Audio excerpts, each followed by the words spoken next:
Hello, I'm Russ Gottlieb, and in this video music lesson, we're going to walk through one of my favorite exercises. It has extremely broad applications, and it has an enormous potential for variation and experimentation. In many ways, it can be considered more than a practice exercise and used as a meditation. I'm holding a 5-string banjo. This is one of my favorite instruments and one of the instruments I use most for teaching, performing, recording, and having a great time.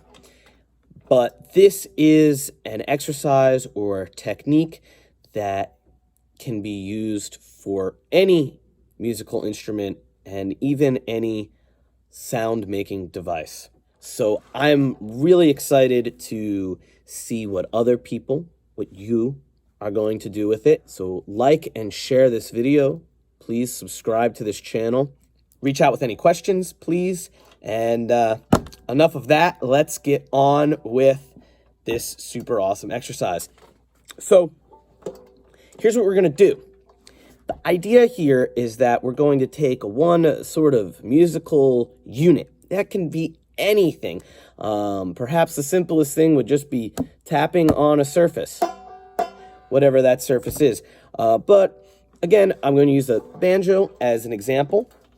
So maybe for playing banjo the way we're used to playing it, I'm going to use just one open string. That might be sort of the simplest unit, so to speak. I encourage you to find all sorts of different things. But remember, as you complicate the process, you dilute the other elements.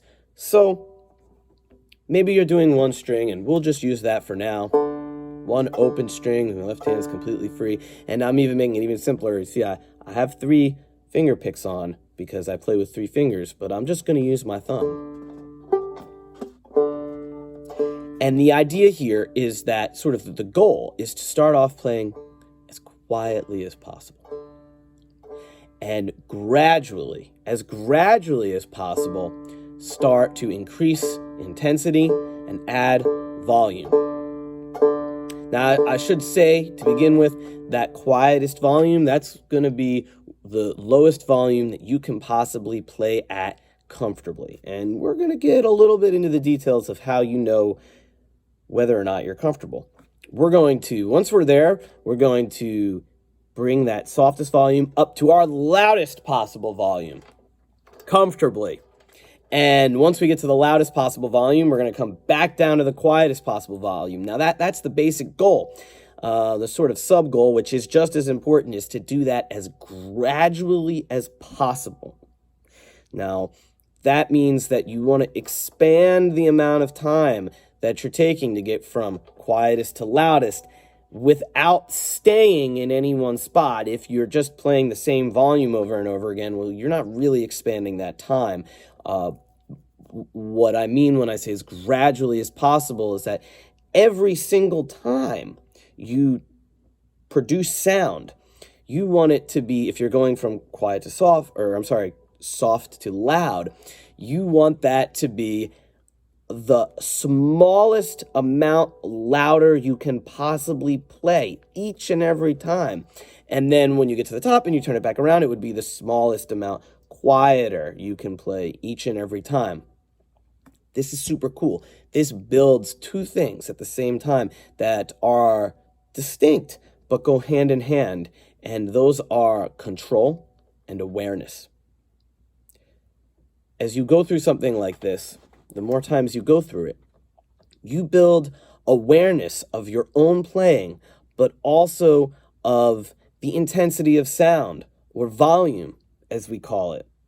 You can build a finer ear, a finer mental awareness of what is soft and what is loud, and how much space can we actually occupy in between. What is the finest amount of volume difference that you're actually capable of perceiving? And the other end of that stick, the other side of that coin is what is the finest difference in volume that you're capable of producing. That's your control. In an active situation, what is the smallest amount of volume you can add, and what is the smallest amount of volume you can take away reliably while reproducing a particular action?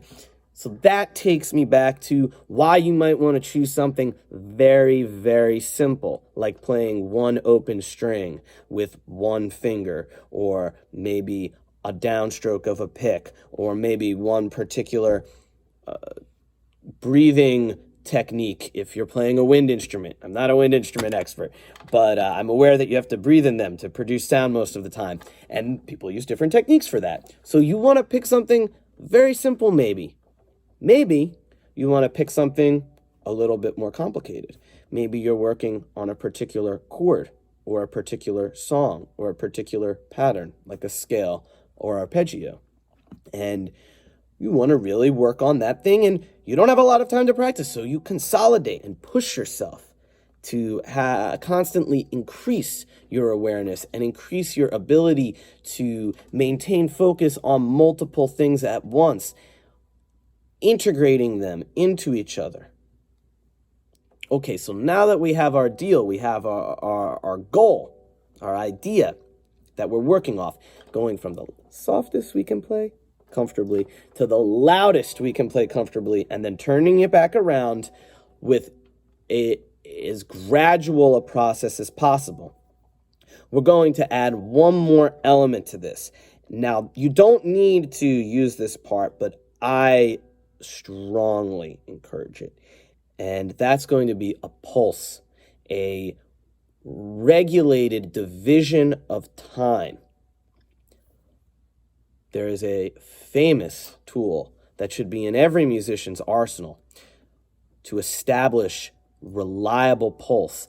That's called a metronome. A metronome is a machine that produces, establishes, creates, maintains for us a sound that occurs at regular time intervals, and it does it precisely and reliably. It's not always the most fun, and it's not, I should say, it is often maligned as being not particularly musical. Well, that may be true, but it has a lot of other benefits, and chief among them, I've found, is that practicing in regular time, repeating actions at precise time intervals, trains the brain. It creates some sort of neurological activity. I'm not a neuroscientist. I don't have data on this. This is based on personal experience. It creates some sort of activity in the brain that increases your ability to learn. It increases your ability to develop and access muscle memory, which is extremely important. And I also find that for me personally, it helps to induce the sort of trance-like state that can be very relaxing, very enriching, and produce a very effective practice exercise. So, if you don't have a metronome, get one. They're easy to get. If you're old-fashioned, you can go to any music store. They're going to have it. You can get one online. The Apple and Android app stores are packed with metronomes. Free and paid, all sorts of features, crazy stuff. If you're into that, you can get something like that. Or, here's a little secret. Open Google on your web browser and type in metronome and search it. Right at the top of the first search result page, which I have on my computer screen over here, ready to go, there's a metronome. And you can adjust the tempo of the metronome 1 beat per minute at a time. It'll play a click for you. It does the job. So by adding the metronome into this, we are increasing our ability to access our muscle memory. We're increasing our ability to access a meditative state, and we're just plain old practicing rhythm while we're doing this whole loud to soft thing. Super cool. So it's a very dense exercise that's actually very simple to accomplish. I love that. Let's turn the metronome on. Very nice. I have this metronome set to 75 beats per minute. I practice at all sorts of beats per minute levels, but there's something special about the 60 to 75 range. Just my personal opinion. I have this metronome set to 75 beats per minute right now. Now, the first thing I might do to warm up or to establish the pulse within my body is listen. Start to synchronize. We all have a pulse. We experience rhythm in our day-to-day lives. Take a moment to commune with the metronome, to synchronize your body and your spirit with the metronome. Maybe that sounds like a lot, but it's not all that difficult. Keep an open mind. Okay, now, if we're doing a single string, I'm just going to get lined up with it. I'm just going to work on taking the rhythm from inside of my body to outside of my body. Terrific.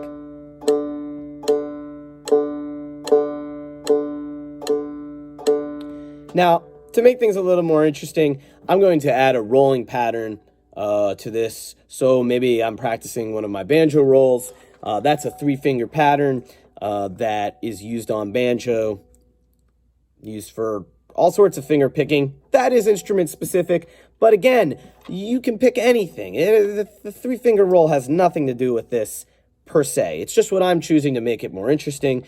So that combines a right-hand pattern that I might be working on already. So again, we're adding in another element of practice to this. We're really getting a lot out of it. And I'm going to do that on open strings. On 5-string banjo, often you're in an open G major tuning. So if I'm doing all open strings on the 5-string banjo, I'm getting a G major chord.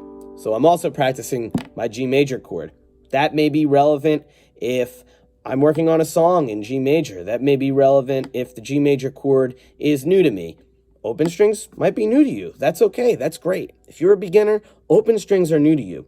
Maybe you are a more advanced player and you've been working on your scales and arpeggios and songs up the neck, or whatever the technical equivalent to playing in the higher range of your instrument may be if you're not playing guitar or banjo or anything with a neck and frets. And you have neglected your open strings a little bit. That's okay. This can be an opportunity to get back into them. Your open strings are part of your instrument. Don't forget that. So here we go. I'm going to take a roll. This is what it's going to be. So that's my repeating pattern. I'm going to play it along with the metronome to make sure that my pulse is even. I'm going to start by playing the softest I possibly can. And I'm going to gradually, one tiny step at a time, go to the loudest I possibly can. And then once I get there, bring everything back down. You can expect, you want to allow some deviation in rhythm. If you're overly rigid with yourself, you are either going to not enjoy this or not get very much out of it. I encourage you to pick different things to be rigid about on different days. Experiment with things. See what you can figure out. But for the most part, our goal, remember, is this gradual progression from soft to loud. We're increasing our awareness of intensity and dynamics and control over our muscles. So if you stray from the metronome a little bit here and there, okay, no big deal. If you're doing a more complicated pattern like the one I'm about to do and you stray from it a little bit, let it go. Focus on the goals of this exercise. Even if you're doing just one string, you missed a string, no big deal. If you keep bouncing around between the strings, or if you can't get your fingerings right on clarinet or whatever you're doing, maybe think about taking some time to just practice that one thing to make sure that you're ready to use it for something a little bit more complicated like this, where you're going to need to focus on your dynamics more than your fingering, probably. So here we go. I'm going to give you a demonstration of this exercise now. And remember, what I want you to listen for, what you're going to emulate, is synchronizing with the metronome, starting at a soft volume, as soft as you can comfortably play. That means you're relaxed, you're in time, and you are not jumping around. You're able to actually maintain that volume while maintaining good technique, relaxed posture, and good time.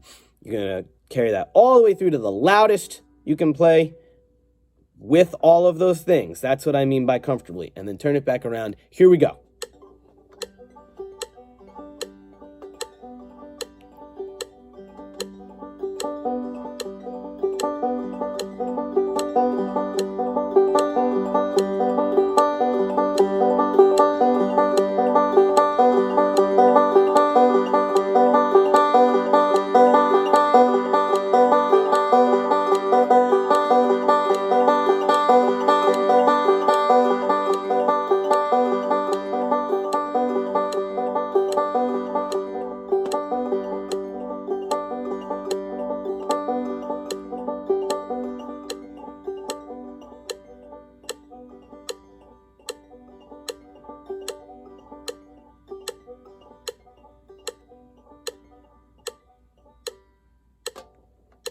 Yeah, it's really fun. And as you're deeper and deeper in a practice session, your practice state, your meditative state, your focus, whatever that may be, the more times you do that, the more days in a row you do that, the more you're going to be able to really dig into those differences.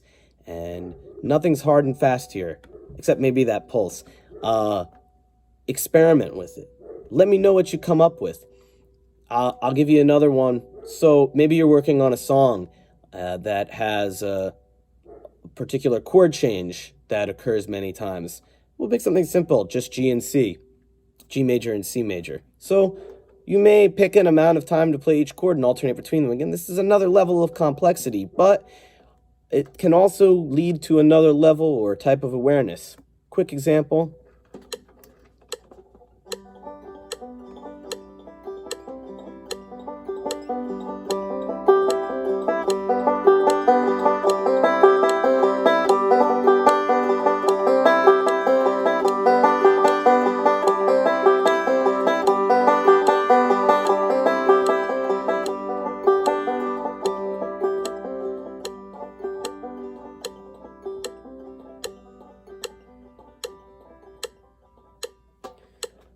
So you may have heard, I started to stray from the pulse of the metronome a little bit. I corrected myself. I didn't need to stop the whole thing.